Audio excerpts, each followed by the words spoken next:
Once upon a time, there was Zukura of Obane, a water carrier's daughter who saw the fall of her kingdom before it happened and spent 12 days trying to stop it with nothing but a gift nobody believed in and a secret that could have gotten her killed. She saved 10,000 lives. She paid for every single one of them. And by the time Obane understood what she had done, she could no longer see the faces of the people who came to thank her. The kingdom of Obane sat at the edge of a wide river that never dried, not even in the hardest dry season. It was not the biggest kingdom in the land, but it was old, the kind of old where the soil remembered things the elders had forgotten, and the river had watched more generations live and die than anyone still living could count. Its people were farmers, fishermen, traders.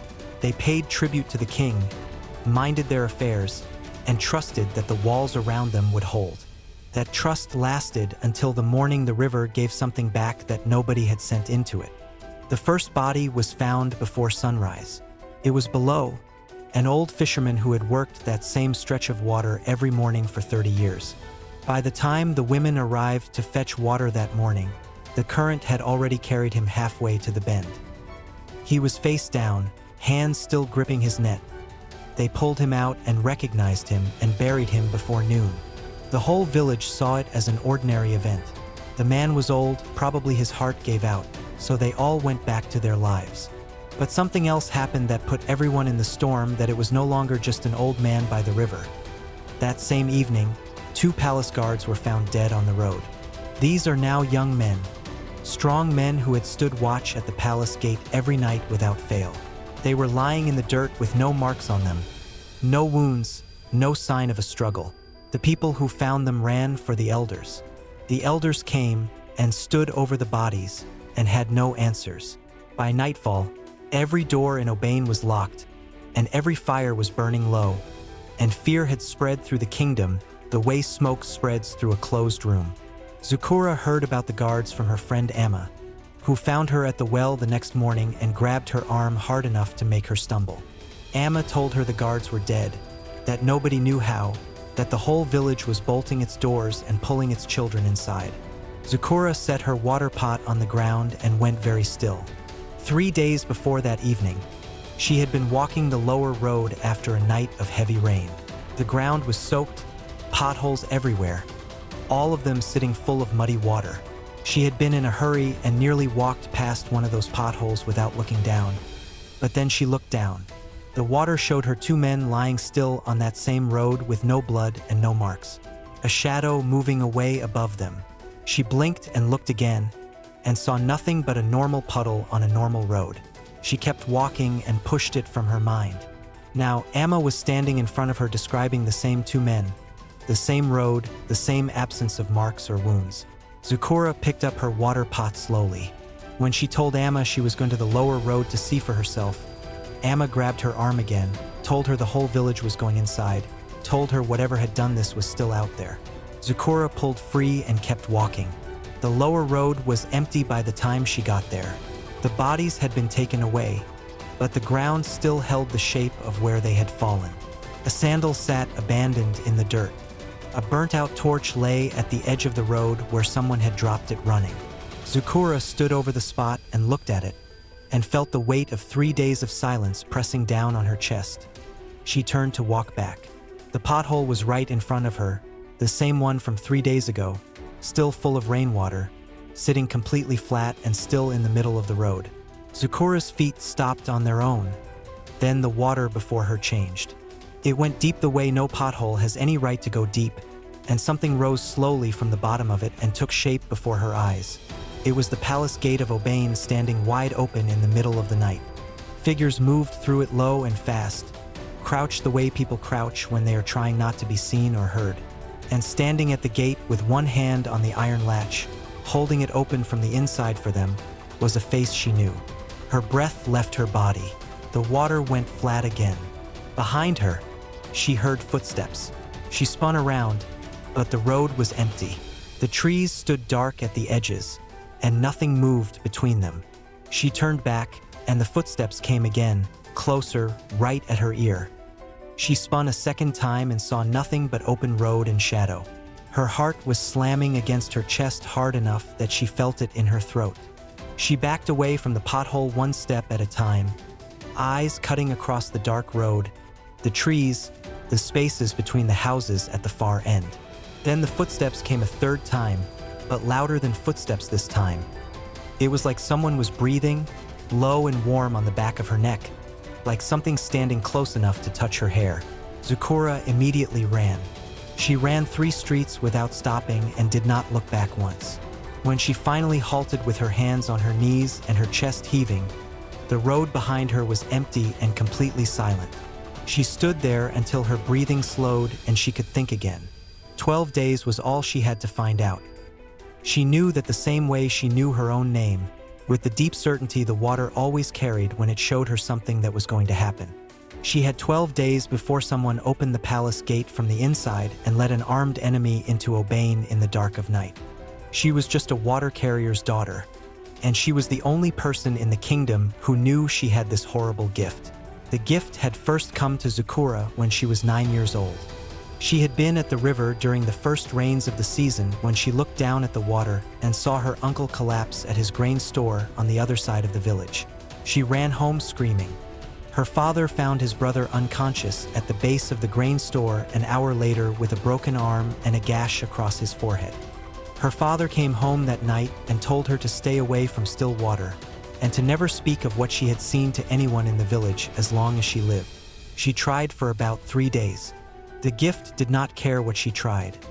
By the time she was 12, it came through any water that held still long enough. A basin left out overnight, puddle after rain, the river on a windless morning. She learned to move around puddles and to keep moving near the river so the surface stayed broken. But some things the water showed her she could not simply walk away from. The guards on the lower road were one of those things. The face at the palace gate was another. The face she had seen in the water belonged to Elder Kofi. Elder Kofi had served 3 kings in Obane over 20 years and never once had an accusation laid against his name. He was the most senior voice on the king's council, the man the kingdom was left in the hands of whenever the king traveled, the man whose name mothers used to teach their children what loyalty and honesty looked like. The soldiers respected him. The council listened to him without interruption. Zukura sat on the floor of her father's house that night and stared at the wall until the fire burned itself low. She went over every detail of the vision. The gate, the person moving through it, his hand on the iron latch. The water had never once shown her something that did not come to pass, from her uncle's fall to the rain on a clear morning to the 2 guards lying dead on the lower road. Every vision had arrived exactly as she had been shown it. The water did not lie, which meant Elder Kofi was going to betray Obane, and the king had 12 days left to live. The only question was what a water carrier's daughter was supposed to do about it. The next morning, Zukura found Amma and pulled her behind the well where no one could hear them. She told her everything about the gift, every vision since she was 9 years old, the guards on the lower road, the face at the gate. Amma listened all the way through without speaking, which was not something Amma was known for. When Zukura finished, Amma shook her head slowly. She accepted the part about the guards because that much had already happened. But Elder Kofi she could not accept, and she warned Zukura plainly about what would happen to a water carrier's daughter who walked up to the king's council and accused the most trusted elder in Obane of treason on the strength of a vision in a road puddle. Zukura already knew what would happen. That was exactly the problem. She went home and sat with it for 3 more days. On the 4th day, the water came to her without warning. She was inside the house when the afternoon rain started. A leak in the roof that had never bothered anyone before opened up that day and sent a thin stream of water down into the clay bowl near the door. Zukura was not near it. She was not looking at it. But the moment the water hit the bowl, the pull came, sudden and hard, like a hand closing around her chest and dragging her forward, and she looked into the bowl. The vision came faster and harder than any she had felt before.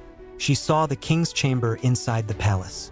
The king sitting up in his bed in the dark, reaching for something in confusion.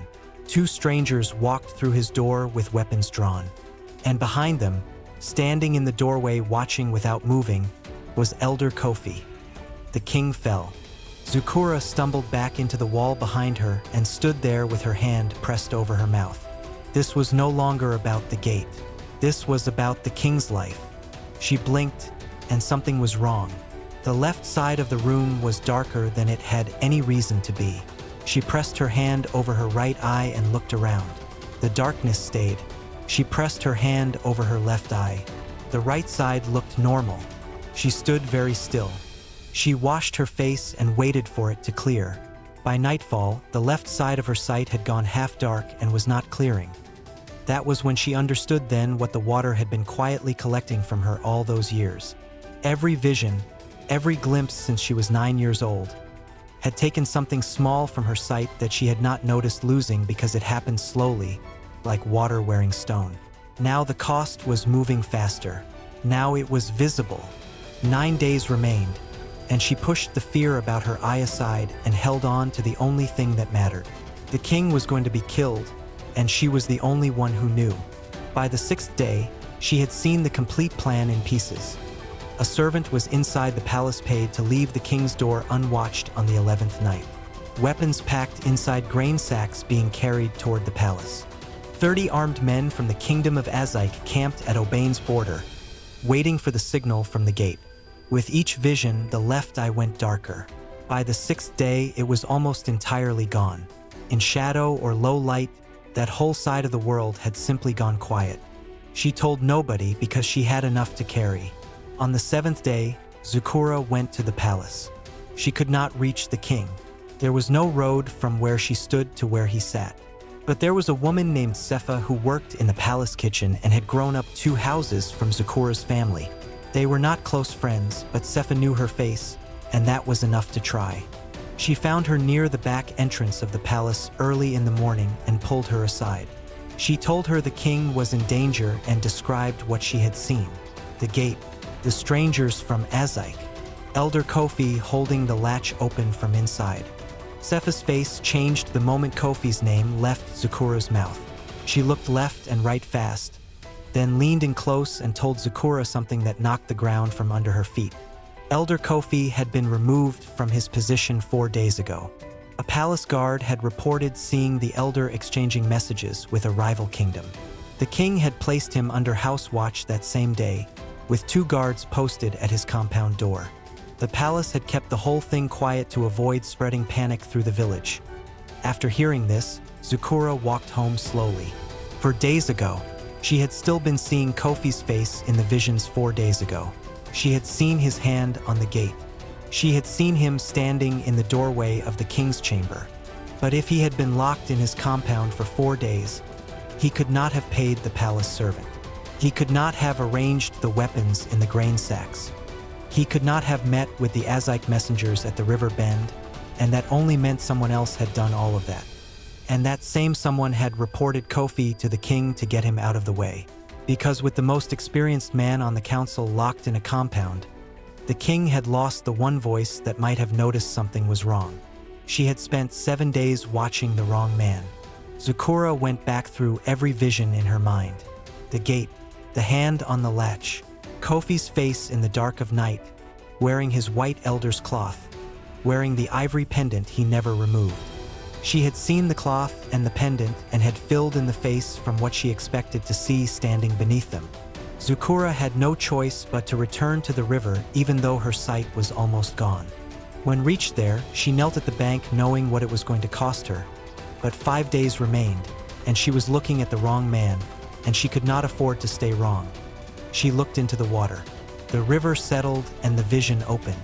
She watched the gate again, the hand on the latch, the white cloth, the ivory pendant catching the moonlight. She held the vision open longer than comfortable, pushing past the point where the pulling always started, her left eye burning and her head growing heavy from the effort. The figure at the gate turned slightly. The face was younger than Kofi's. The jaw was sharper. The eyes were different. But the cloth was the same, and the pendant was the same, and the figure moved with the practiced ease of someone who had studied how to look like another man for a very long time. She held on for one more moment, and the face came fully into the light. It was Dara, Elder Kofi's own son, the young man who had stood at his father's side at every council gathering for 3 years. The one who knew exactly how his father carried himself through the palace corridors. how he dressed, how he wore his pendant, how the guards would nod at him without stopping him because there was never any reason to stop Elder Kofi. Dara had taken his father's pendant from his room. He had put on his father's cloth. And 4 days ago, he had walked into the palace and reported his own father to the king and watched them lock the old man in his compound, removing the one person in Obane who might have figured out what his son was doing. He had cleared the path with his father's own name. The vision broke, and Zukura fell sideways onto the riverbank. She lay with her face in the wet grass and did not move for a long time. When she finally opened her eyes, the right side of the world was softer than it had been that morning. She was running out of time in more ways than one. Elder Kofi was under house watch with 2 guards at his door, but he was not in a cell and he was not in chains, which meant he still had people inside the palace who trusted him. He still had a voice the king had listened to for 20 years. If she could get to him, he could reach the king in ways Zukura never could. She went to Amma and laid out what she needed. Amma's Uncle Tobe delivered firewood to Kofi's household every week, and the guards at that compound door knew his face well. He was the only way in. Amma sat with it for a moment. Then she went to find Tobe. Tobe was a small, quiet man who moved through the village without disturbing the air around him. He listened to Amma lay out the whole situation from beginning to end without asking a single question. When she finished, he was quiet for a moment, and then he said he had never trusted Dara. He could not say exactly why. Something in the young man's eyes whenever he smiled had always made the hairs on his arms stand. He agreed he would take them. They went the next morning. Tobe walked ahead with his firewood on his shoulder, and the 2 girls followed close behind with their heads down. The guards at Kofi's door recognized Tobe and stepped aside. They looked through Zukura and Amma the way Obane had always looked through water carriers and market women, and the 2 girls slipped inside without a word spoken to them. The compound was still inside. Elder Kofi sat at the far end beneath the shade of the roof's overhang, his back straight and his eyes fixed on the middle distance. He was old, but he did not look like a man who had accepted what was happening to him. He looked like a man in the middle of a long, quiet argument with something he could not shout at. He looked up when they entered. He saw Tobe and gave a small nod. Then his eyes moved to Zukura and stayed there. Zukura stepped forward and spoke fast and low. She told him about the water and the gift and how long she had carried it, about below and the 2 guards and how she had seen both before they happened, about the gate and the 30 men from Azik waiting at the border and the servant and the weapons inside the grain sacks and the night it was all supposed to happen, and about Dara. His son in his white cloth, with his ivory pendant around his neck, walking through the palace in the dark wearing his face. When she finished, he was silent. Then he asked about the pendant, the ivory one. He had been searching for it for 3 days inside the compound and had convinced himself he had misplaced it somewhere. Then he rose from his seat slowly. He told them to get out of the compound before any guard came in to check. He would handle the rest, he said, without looking back at them. Zukura went home and spent the night sitting up in the dark, because sleep would not come to a person waiting to find out whether an old man under house watch could unravel a plan 10 days in the making. On the 10th day, before the village had fully woken, senior palace soldiers moved down the main road at the speed of men who already knew exactly where they were going. Zukura watched from her doorway. They turned left toward the upper quarter where men of standing kept their homes. They went toward Dara's house. She gripped the door frame and stood there. An hour later, the news was moving through every part of Obane. Dara, son of Elder Kofi, had been arrested on the king's direct order. Elder Kofi had been released from house watch. An emergency council had been called inside the palace. Nobody in the lower quarter knew the full story, but something had been stopped before it started, and the whole kingdom could feel it. Zukura sat on the floor of her house and let out one long breath. Dara confessed before the full council before the week was out. He had made a deal with the king of Azik 2 seasons before, promising them an open gate into Obane in exchange for position as the next king of Obane and position when the kingdom fell. He had poisoned below the fishermen and the 2 palace guards because all 3 had been at the river bend on the night he met with the Azik messengers to seal the agreement, and all 3 had seen his face in a place it had no business being. He had taken his father's pendant and put on his father's white elder's cloth and used them to move through the palace without being challenged. He had paid the king's door servant in silver to look the other way on the 11th night. And 4 days before the gate was supposed to open, he had walked into the palace and told the king that Elder Kofi was exchanging messages with a rival kingdom and watched his father be locked away in his own compound, isolated, unable to warn anyone. 30 armed men from Azik had been waiting outside Obane's border for a gate signal that never came. Dara was sentenced before the dry season ended. Elder Kofi was returned to his seat on the council, but something had gone out of him that no return of title could put back. He served the king for 3 more years and then one morning simply stopped coming out of his compound. The village said he was not sick. He was tired in a way that had no remedy. Meanwhile, the king had already summoned Zukura 3 days after Dara's arrest. She walked into the palace beside her father, both of them quiet. Elder Kofi stood to one side of the room. The king was a tall man with the stillness of someone who had spent years learning to hold power without announcing it. He looked at Zukura for a long time after Kofi finished speaking. Then he asked her how she had known. Zukura told him about the water. She told him plainly and without decoration what the gift was, how it had come to her, how it worked, and what it had cost her every time she used it. The king listened. When she finished, he asked what she wanted in return for what she had done for Obane. She thought about it honestly and then told him she wanted her father to never carry water for another person's house again, and that was all. The king agreed to it, but the water had one last thing to show her.